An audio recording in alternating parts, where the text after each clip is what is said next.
today. I just want to go ahead and let y'all know that we'll take some time, a few breaks between discussions to ask questions, or if you would like to weigh in, we encourage you to do so. So I'm Brittany Williams, Chief Partnerships Officer at CEN, and I'll be moderating this discussion today.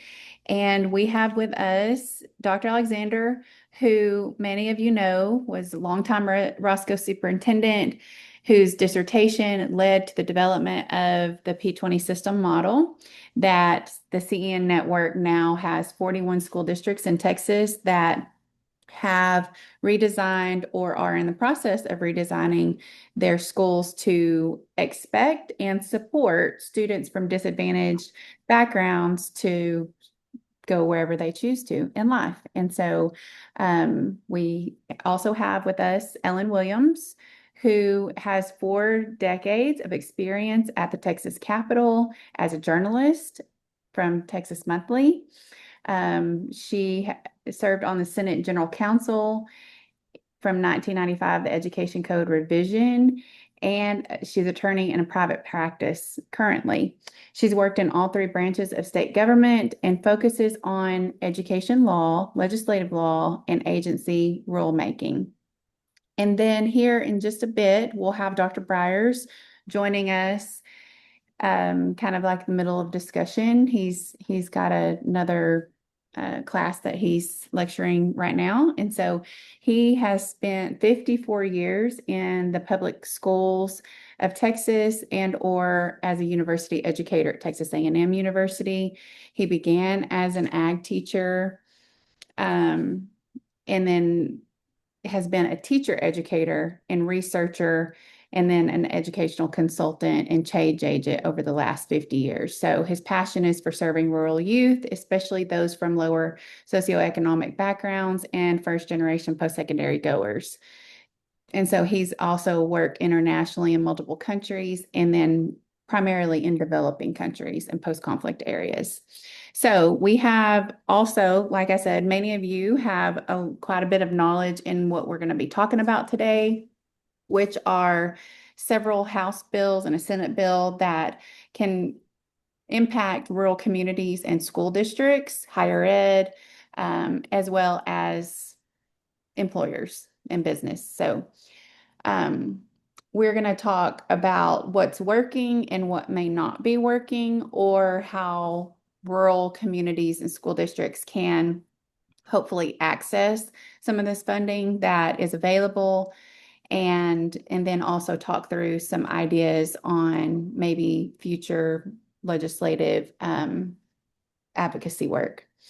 So I want to talk to Ellen and Dr. Alexander both. I'm going to ask you the same question, just as an overarching, intro to this conversation.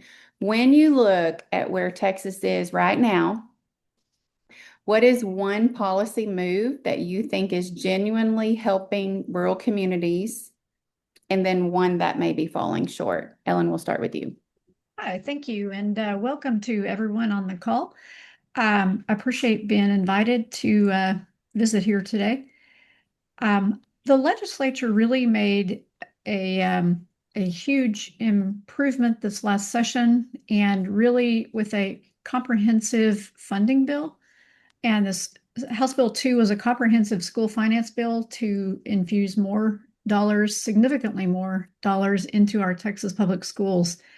And was pleased to see that signed by Governor Abbott, along with Senate Bill 2448 and other CTE measures. And I think the emphasis this session and the recognition that schools with fewer than 5,000 students face some unique needs in terms of their, in terms of the ability to, for example, pay teachers. And if you look at House Bill 2, the teacher retention allotment has a significantly more funding for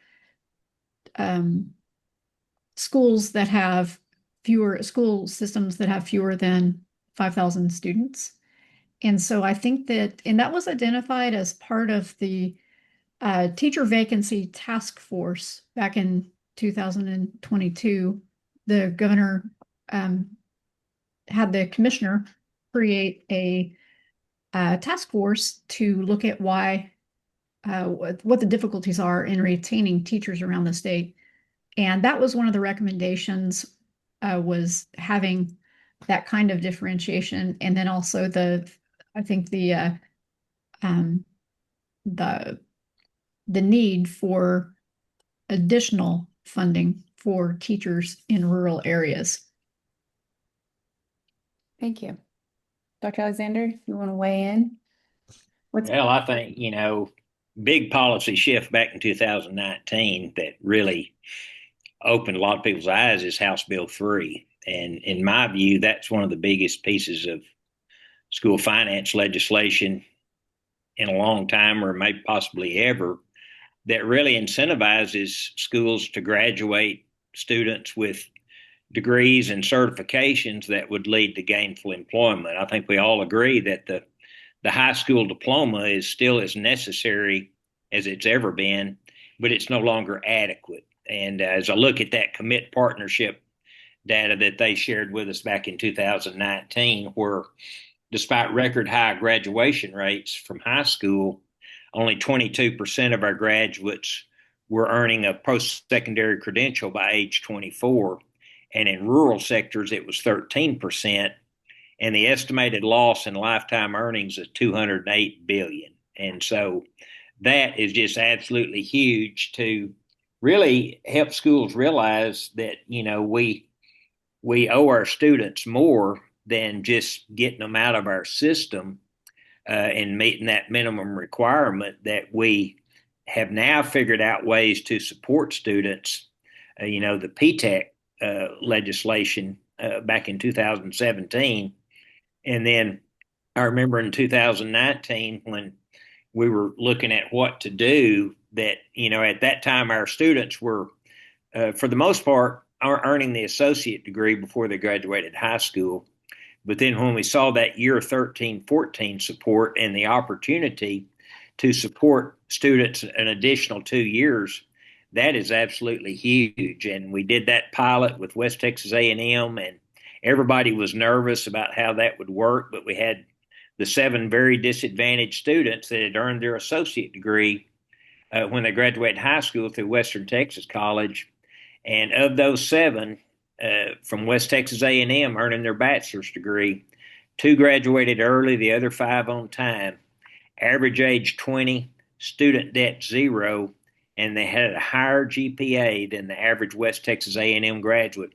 And that taught us a lot about providing high school level supports for at-risk college students that have been historically underrepresented in higher ed. And then most recently, as Ellen alluded, Senate Bill 2448 that the governor signed after the regular session this year is absolutely huge for rural workforce development. That actually, once to get the details out of it, I think it's going to provide additional incentives for students and for school districts to support workforce readiness in a funded mechanism.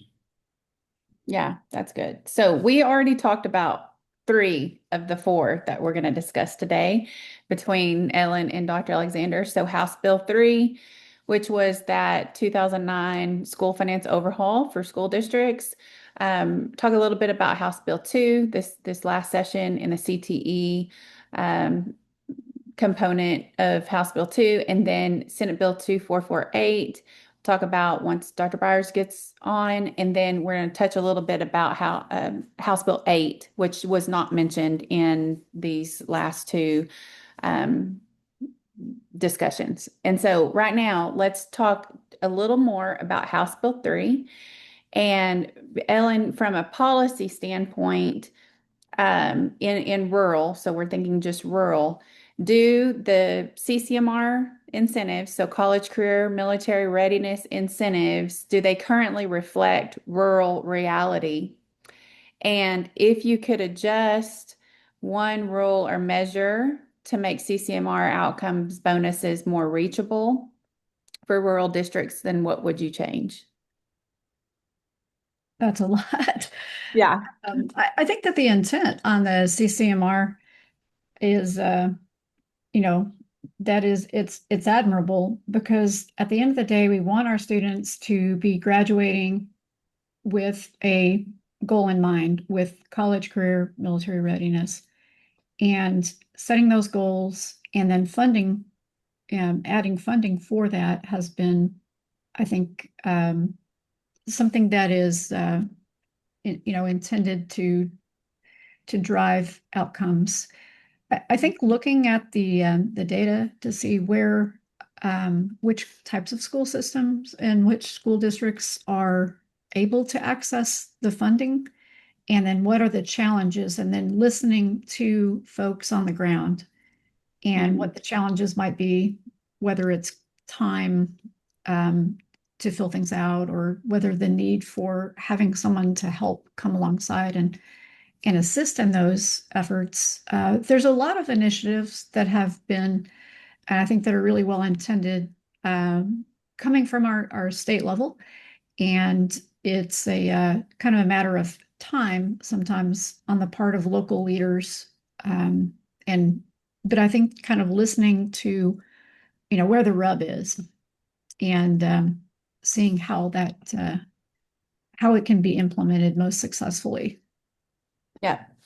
So we talk a lot about, some superintendents in rural that, um, historically we've kind of had to focus on that A through F accountability system versus that CCMR outcomes bonus that came in through House Bill 3, but specific to, and Dr. Alexander, whoever else wants to, Nelson, I see you camera on now too.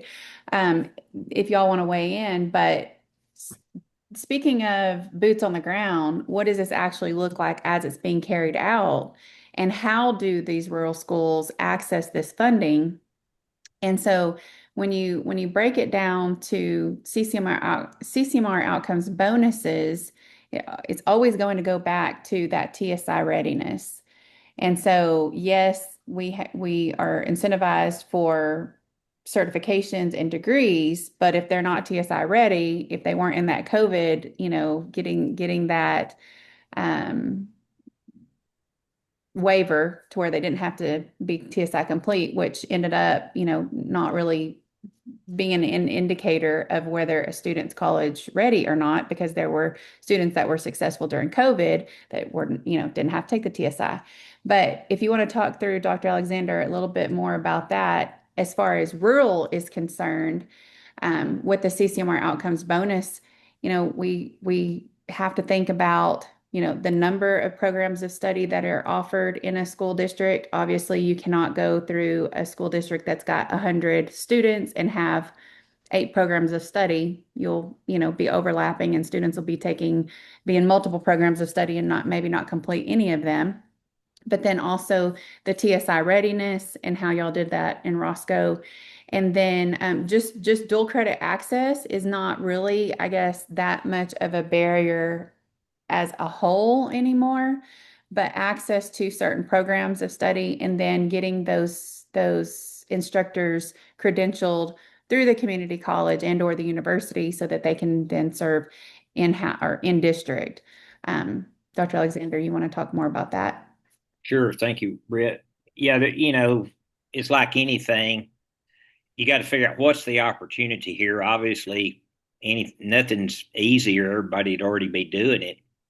But, you know, uh, we talk about a lot of times in rural, too many times we look at it, the glass is half empty, and, oh, we're rural, we can't do anything. And now we do have to be very intentional because of limited number of pathways, that we focus on pathways that will lead to high wage, high demand jobs in these rural areas. And part of our model is trying to keep these rural students in rural areas and reverse that out migration that began back in the 50s, where our best and brightest leave and they don't come back. So, but the smaller the ship, the easier it is to turn. And it's easier to create models for all means all. And I know back when in 2019, when we became an early college, and the goal became to earn the associate degree before we graduate high school. And a lot of people at that time didn't believe that was possible. But some of the folks at A&M said, there's a 1 percentage point between 89 and 90%, but their perception wise, there's a mile. So set the goal high, set the bar high, because we know this about kids, people. The greater the expectation we can structure, the greater the aspiration, and the greater the aspiration, the greater the outcome. So in 2009, we made a goal. We're going 90% of these kids are going to take advantage of that early college thing and graduate with the associate degree before they graduate high school. First year we had one, then we had 38%, and then 52%, and then 58%, then 73%, 89, and then we went 95, 90, 94, 90, 92, 94, and 96 prior to the pandemic. So it taught us if you're very intentional about what you intend to do with student outcomes, they're very doable, but we do know it's got to start in preschool with that focus, that ramp up. Obviously, some of the original early college models, you didn't really start focusing on it until ninth grade. And in a sense, it's too late as far as TSI compliant, but you can build a culture like we had in Roscoe where you didn't want to be the eighth grader that wasn't TSI compliant. And then now we're trying to, and we know this, the argument, well, everybody doesn't need a college degree. And that's true. But we see a lot of data that if you want to earn more and be unemployed less, have greater job satisfaction and greater opportunity for advancement, you got a lot of tools in your toolbox, regardless of whether you want to be a plumber or an electrician or HVAC, that something currently doesn't require that. And then what we saw, and I think we're seeing it now in our network of schools, students that reach that plateau, they up their game and raise their expectations. And we're seeing a lot of folks use the P-TECH option to earn the bachelor's degree, and then a lot of those folks flowing into graduate school. And I think the number is one master's student is worth 7 undergrad, and one doctoral student is worth 12. So anyway, that may be more than you's asking for, but there it is. Okay. All right, we're going to pause just a second before we transition over to House Bill 8. Does anyone on the call have questions? You can enter them in the chat. You can come off mute. You can come off camera. Does anyone have questions or comments? Anything that we missed? I would say that if you have access to a lobbyist for next session, that little portion of the outcomes bonuses where it says that you can access CC More outcomes bonuses if your student gets an industry-based certification or degree and is TSI compliant. If they could just change that word from and to or, then that would be great. Anyone else? Ideas on changes that need to be made or how we can better access or support rural school districts in accessing House Bill 3. By the way, it's $1.6 billion, and last year $1.3 billion were still being left on the table. So if we don't have questions here, if you're superintendent, then that's what we're trying to do is help to, help school districts access that funding. And then if you've got any ideas on ways that would be easier for folks to access that funding, we would love to hear it.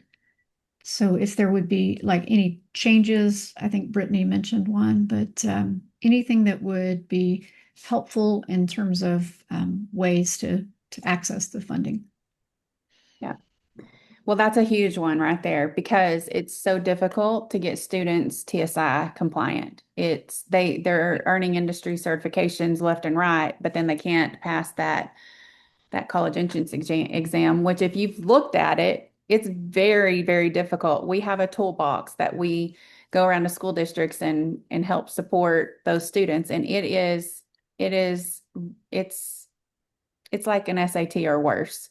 So that or would be wonderful. Okay, we're going to transition on to Dr. Byers. Thank you for joining us. We're not quite to your part yet, so we're going to kind of zoom through these next two House bills, 8 and 2, and we can kind of pull them together so we spend a little more time on the Senate bill. But House Bill 8 was a 2023 bill that basically was passed to really overhaul the higher ed funding mechanism as well. And so they came out with FAST, FAST, so financial aid for swift transfer. Took many, many months to roll that out, but once they did, if a higher ed institution opted in for this FAST program, then essentially any student, any high school student that is eligible for free and reduced lunches would then also be eligible for free dual credit courses. And so this is huge for the students, the school districts, parents, everyone. But also, as we are tracking these students and they're staying into the years 13 and 14, we can essentially, take that burden off of the school district who might have been historically paying for those dual credit classes. And so, Ellen, to you, House Bill 8 created FAST. And so was there what problem obviously were they trying to solve? And Sure. then if you want to try to kind of tie that into, House Bill 3 and the whole tri-agency movement, that'd be great too. Yeah, House Bill 8, from not this last session, but the one previous, was really a move from the higher education community. It kind of emanated from the higher ed coordinating board and folks that are, wanting to make sure that students who are economically disadvantaged can afford college. And going back years, for years, we've had the requirement in state law that school districts make sure that you have uh, dual credit courses that where school districts can and where students can earn up to 12 hours of dual credit courses. And the House Bill 8 in 2023 was intended to address affordability and thus opportunity for economically disadvantaged students to earn dual credit courses, while they're in high school. And then with the idea that, folks will go on to college or to career, the and to improve that pipeline. But what's happens with House Bill 8 is the community colleges there's a cap that the coordinating board sets on the amount of tuition.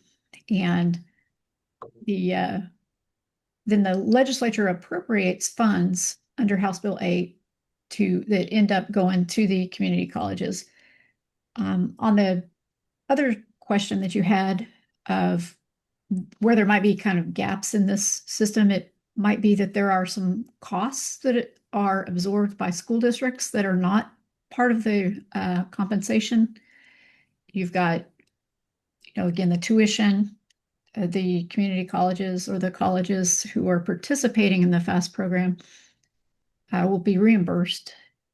But there are other costs, I think, that aren't covered. And so, previously you could charge for certain items, and now you can't under the FAST program. And those are, not part of So the covered when costs.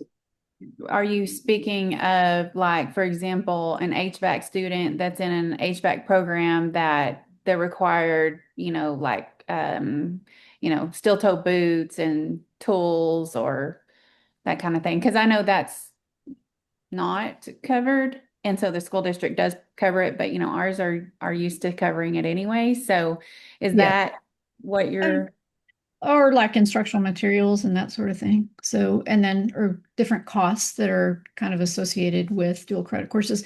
The economically disadvantaged student is not to be charged anything in this program. Yeah. and that is under the coordinating board rule. So that Mhm. is anyway, they have to it you basically have to have an MOU to cover all the costs to see who's going to how that's going to be paid for. But you can't charge economically disadvantaged students for any cost associated with that dual credit course. Mhm. Yeah. So our school districts are used to that because P-TECH, because that's the way Yep. P-TECH is written as well. So we do Yeah. have MOUs that, go ahead and lay all of that out ahead of time. So, okay. For I'm gonna just kind of tie this in too, because I want to spend some more time on the Senate bill. But as far as House Bill 2, um, Ellen, do you want to talk a little bit about the some specifics like CTE that was changed during House Bill 2? And then I think for me personally, I'm super excited about finding out how they're going to roll out the portion of House Bill 2 that was specific to the FAST program being available for those 13, 14 students that are P-TECH or RPEP. And so if you want to talk a little bit about that, we'll take some time there. Yeah. Um, Basically, there was a bill. House Bill 2 ended up being it was 231 pages long when it finally passed. But there were a number of bills that came together that different authors filed bills on items, everything from um, early literacy and numeracy. And there were a bill by Representative Keith Bell on CTE. But all of these bills kind of came together in this one large, comprehensive school finance bill that is probably a historic level of funding.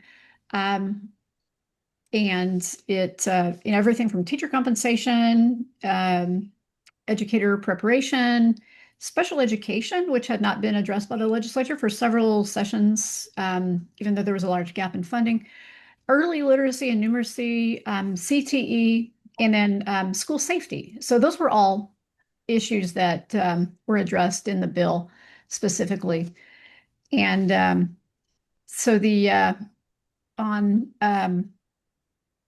let me and if you can Dr. Alexander, do you want to speak to the 13 and 14? I think you had a lot on that. If you can talk about that year 13, 14 on the CCMR, because I think that experience that you have had is kind of what led there. And, you have spoken quite a lot about that. Yeah, and things are just getting more doable. 30 years ago, we had dual credit at Roscoe, but the kids that could most benefit from it weren't the ones participating. And so when we became an early college in '09, uh, and you can't charge for it, it was a major breakthrough. But a lot of that was coming off the top of your budget. There was we had a little grant from an early college grant, but there wasn't funding, so to speak. But things have just over the last 20 years have just kept getting better and better and better. And the legislature has done a good job of just trying to make things more doable. And Dr. Bill Daggett, many of you would know him, he told us in summer of 2024 that funding at the federal level and at the state level in Texas is going to move from entitlement funding to outcomes based funding. And that's what you see in with House Bill 3 in the outcomes based funding. But as we moved on to House Bill 8, that's major because most of the students in Texas are economically disadvantaged. And so now that's a major commitment on the part of the state to everybody to realize, we've got to do more for these students than just the high school diploma because it don't matter where they come from. If you set them up for success, they will be successful. And then, House Bill 2 and the P-TECH thing. I remember in 2019, I told Commissioner Morath that since our students have the associate degree, we're going to use year 13, 14 to bring bachelor's degrees and address that student debt crisis. I think at that time, 45 million Americans have 1.7 trillion in student debt, and most of them didn't complete a degree. So that became a huge part. And when I told him we were going to use that to bring the bachelor's degree, I clearly remember, he said, "I'm not sure that's legal, but I hope it is." And we just started doing it, and there was a lot of kinks to work out of that. But now, in my mind, from what I've seen in the last 6 years, and then now what we're seeing in other regions of Texas where they're coming along with the implementation of that that extra 2 years is a difference maker for all kids, but especially those disadvantaged kids. The higher up we can extend that support system, and we can truly tell kids today, it doesn't matter. We don't care where you come from. Where do you want to go? Because gone are the days when kids are penalized by the situation they were born into.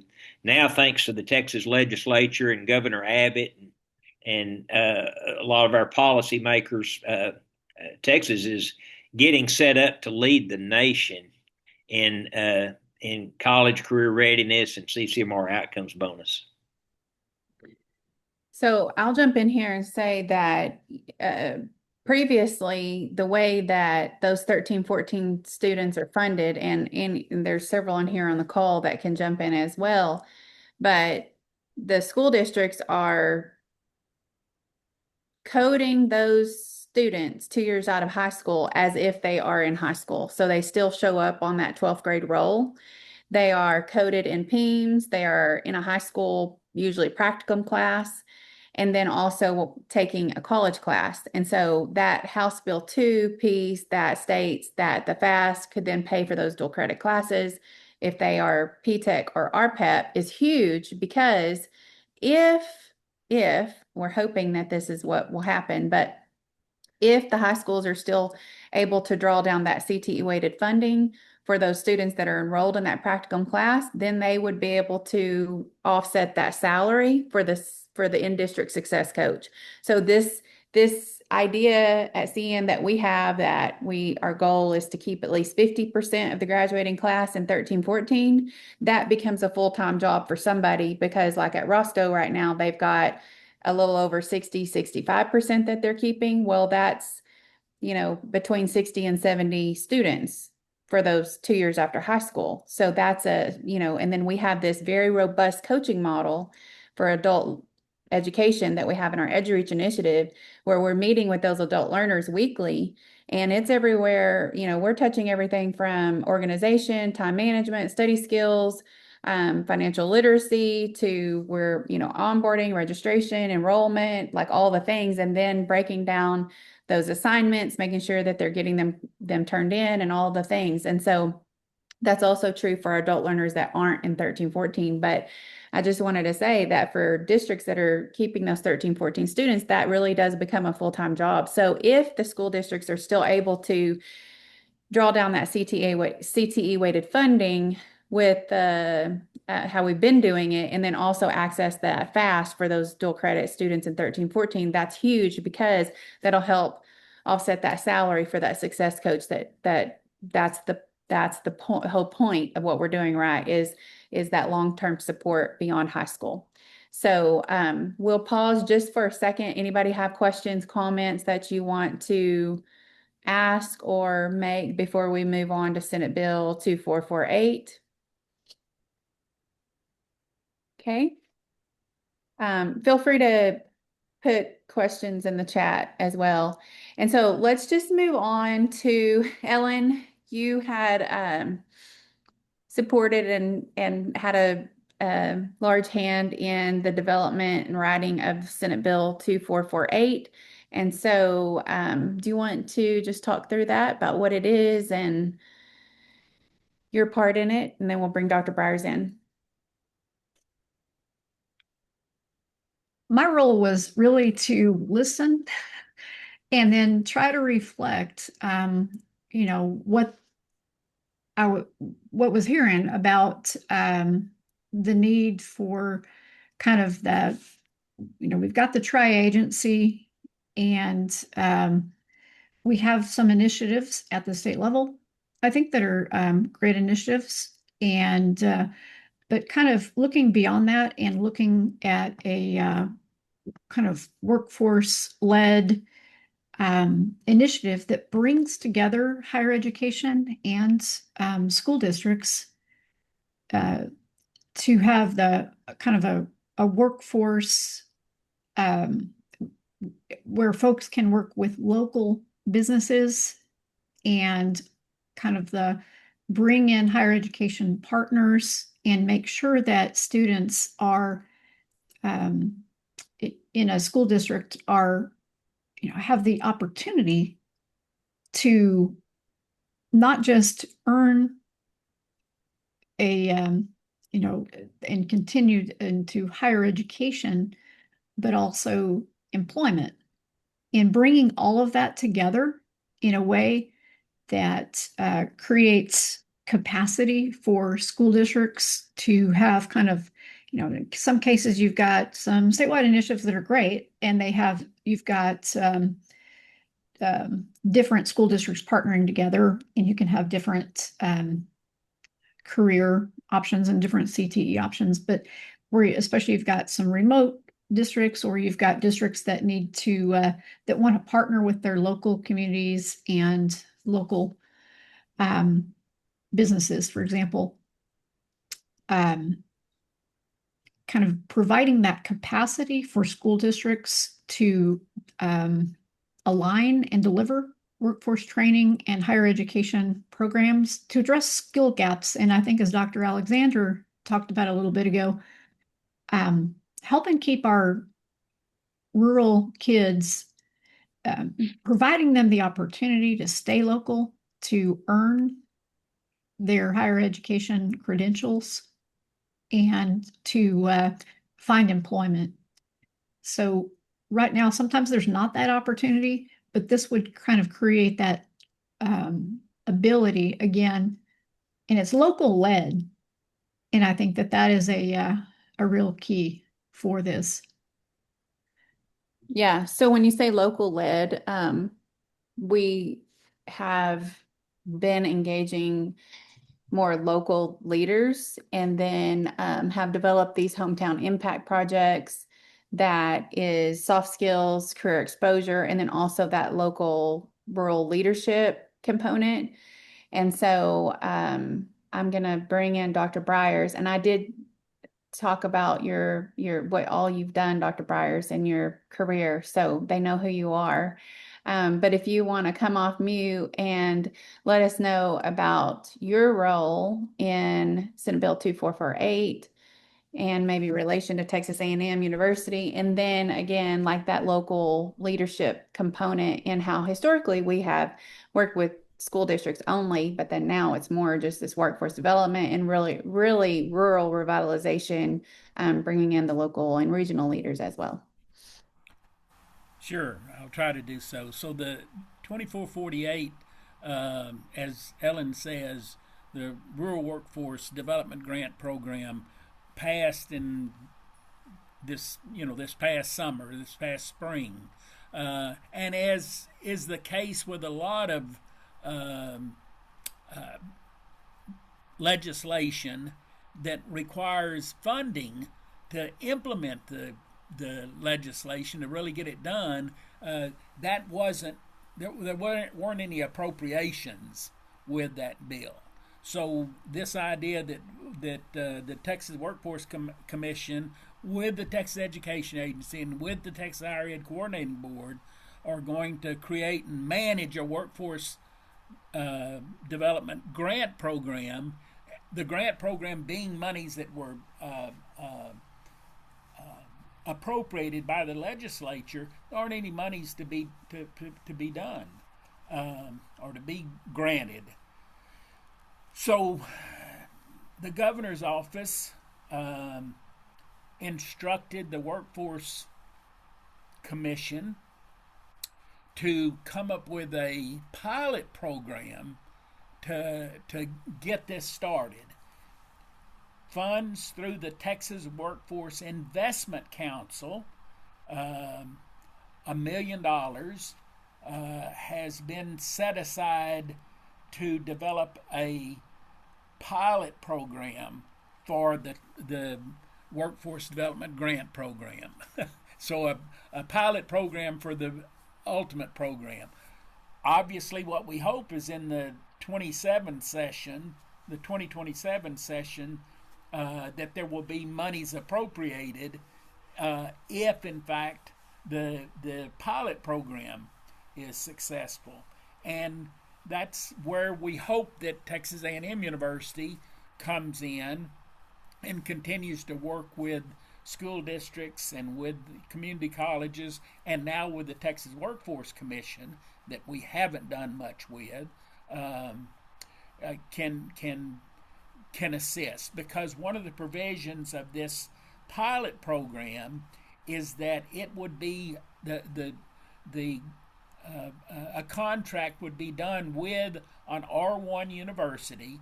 That's a high research university, and there are half dozen or so in Texas, to develop a pilot program to show that this workforce program could be successful. Because the bill was passed largely with the urging and the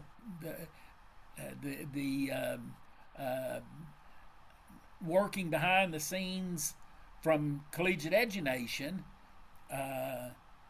we hope that we're able to secure that grant that to develop the pilot program.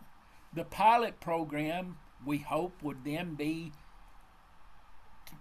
doing what CEN has started to do, is doing, but expand it and look at workforce preparation. And there's something here that I think, as we look at everyone that's on the Zoom here, I suspect that every one of us knows about, primary and secondary education. We're all a product of that. I bet you every one of us knows about higher education, especially baccalaureate, and for most master's degrees, and for those of us who are slow learners, like Nelson Coulter and others that, maybe even had to get a PhD. We know all about higher education. What we haven't known about and what we haven't been good about is partnering with the third agency in this tri-agency agreement, and that's the Texas Workforce Commission. And ultimately, that's kind of an end goal of much of education, and that is to get to employment.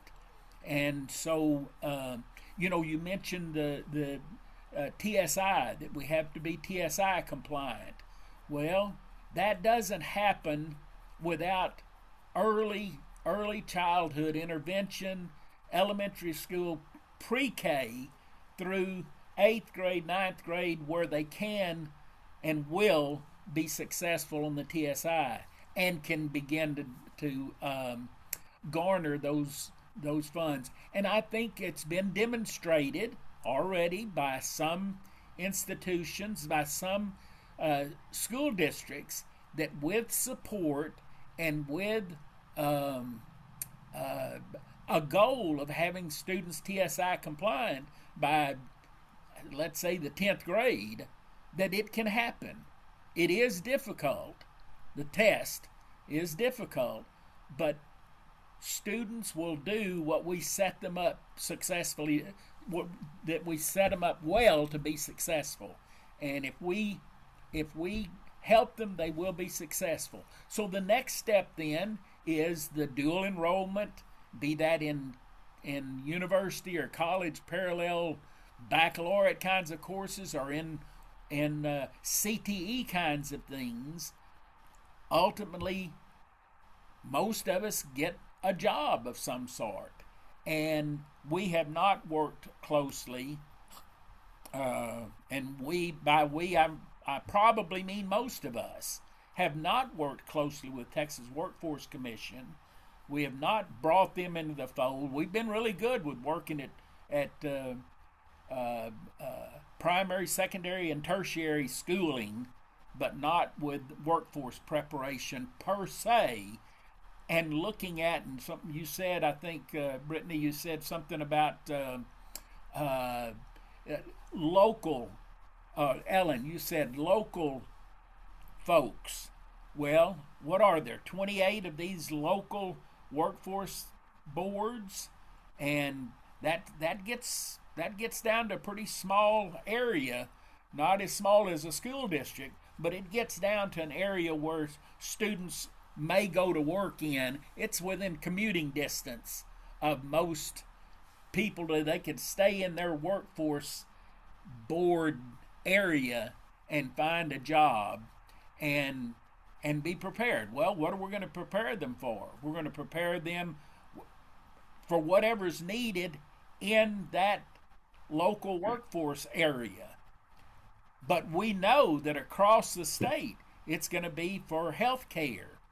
It's going to be for, that's across the state. It's going to be to prepare teachers. And I want to get that in there. It's going to be to prepare teachers. That's a huge need across these rural areas. And remember, it says rural workforce development program. That's a new twist. Dr. Alexander said that the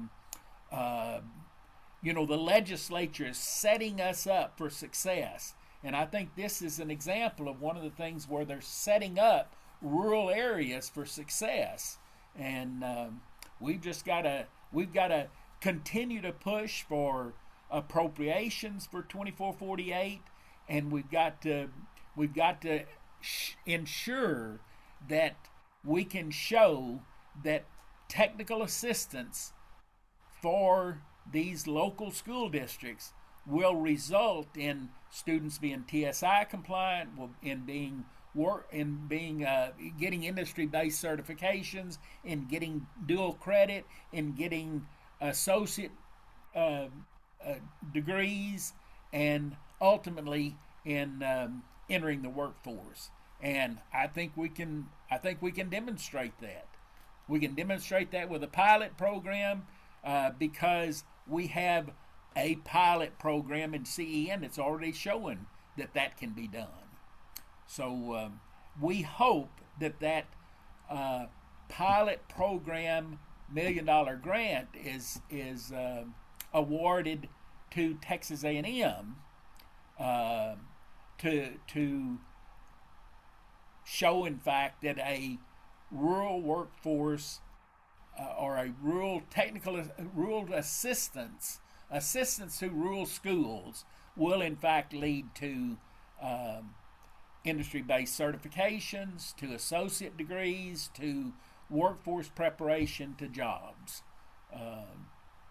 And we have to increasingly help people understand that we can't start in the 11th grade. We can't start in college to prepare these kids for workforce. We've got to prepare them. You mentioned it, Brett, that they have to be shown that there are jobs out there. We know that young girls, about third grade is when they start thinking about careers and jobs and occupations. Young boys, it's usually a little bit later, maybe fifth grade or so. It's too late to start in ninth grade. It's too late to start in seventh grade. And so we've got to continue to tell our legislature that workforce preparation starts just like college prep starts pre-K, so does workforce preparation start pre-K. Yeah. Okay. Thank you, Dr. Byers. We can tell you're very passionate about this. Okay, we have about 5 minutes. So, Ellen, is there anything else you want to add to Dr. Byers' discussion or anything today? I think that was a great discussion. And um, I think that this last legislative session and then the last few sessions as well have really led to a recognition and an appreciation for rural Texas, which I appreciate as someone who family is from the West Texas. And um, I just think that with the Rural Workforce Development Grant Program uh, passed this last session, with the changes in House Bill 2 related to, PTAC, to the years 13, 14, and the changes specifically for, again, the teacher pay with a larger amount designated for kind of rural or small and mid-sized districts, and a increased yield there. I think there was kind of a concentrated effort to really focus in on rural issues, and I appreciate that. And I hope if we hear of things, or if there's things that are kind of a rub, we'd love to kind of know about it so we can help to maybe help translate that into policy, or to um, any kind of changes that need to be like bubble up to Austin. So we're always trying to listen for anything that is, you know, an issue, so we can, work to try to help improve things for students in rural Texas. Okay, so R or OR is definitely one to keep in mind. Okay, Dr. Alexander, anybody else have anything? Nelson, you got something? I know you have something on your mind. You always have something on your mind. So you want to share? You want to talk? We got a few more minutes. Yeah, I will be brief. The conversations that we've been having here at Jayton Girard ISD in the boardroom, particularly of late, have been centered around trying to peer into the crystal ball of the workforce. As you all know, at the federal level, there's been conversations about changing the definition of professional status as related to student loans. And so the conversations we've been having here is around trying to take the 20-year view and predict as best we can the knowledge and skills that our students are going to need to be able to live happy, productive, contributing lives when we're gone. And we keep coming around to the conversation that it's really not an either or conversation, not either academic or workforce development. It's both. Mm-hmm. And the best chance for our kids to be successful is that if they have a skill set that provides them versatility and flexibility in the job market. Because what's clear right now from the artificial intelligence evolution and the speed of that, which that's really the differentiator now, as opposed to previous technologies, it's the speed of the change. And so we are convinced here that our students are going to have to be able to adapt, modify, learn, unlearn at a very quick pace. So in a small package, we're thinking in terms of not either or, but yes and. I'll stop talking now. Thank you. No, that's great. So we've got 2 minutes, Dr. Alexander. You want to close us up? And I want to just, for 1 second, we're working on this project. We talked a lot about TSI compliant today, but we didn't talk about AI compliant. And so as we talk more about artificial intelligence and being compliant in the workforce, that is a necessity going forward now and going forward. So Dr. Alexander, you close us up, please.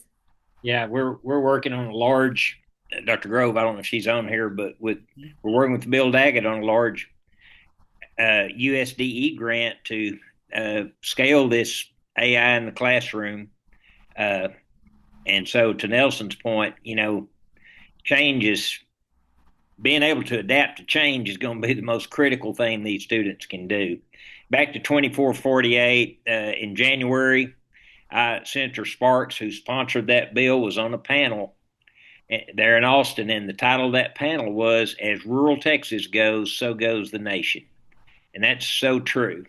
Now, the subtitle of that was "As Water Goes, So Goes Rural Texas," and we're going to have some of these rural researchers figure that one out. But these are exciting times, and there's opportunity everywhere now that everybody's finally got our focus on the end game, which is workforce readiness, and education is a means to that and not an end. But appreciate everybody that supports that and all the folks on here today. And as usual, great job today, Britt. Thank y'all. Email us if you have any ideas for, advocacy that we could pass on to Ellen or other lobbyists in the next session. Y'all have a good month. We'll see y'all next month. Talk to your local legislators. See y'all.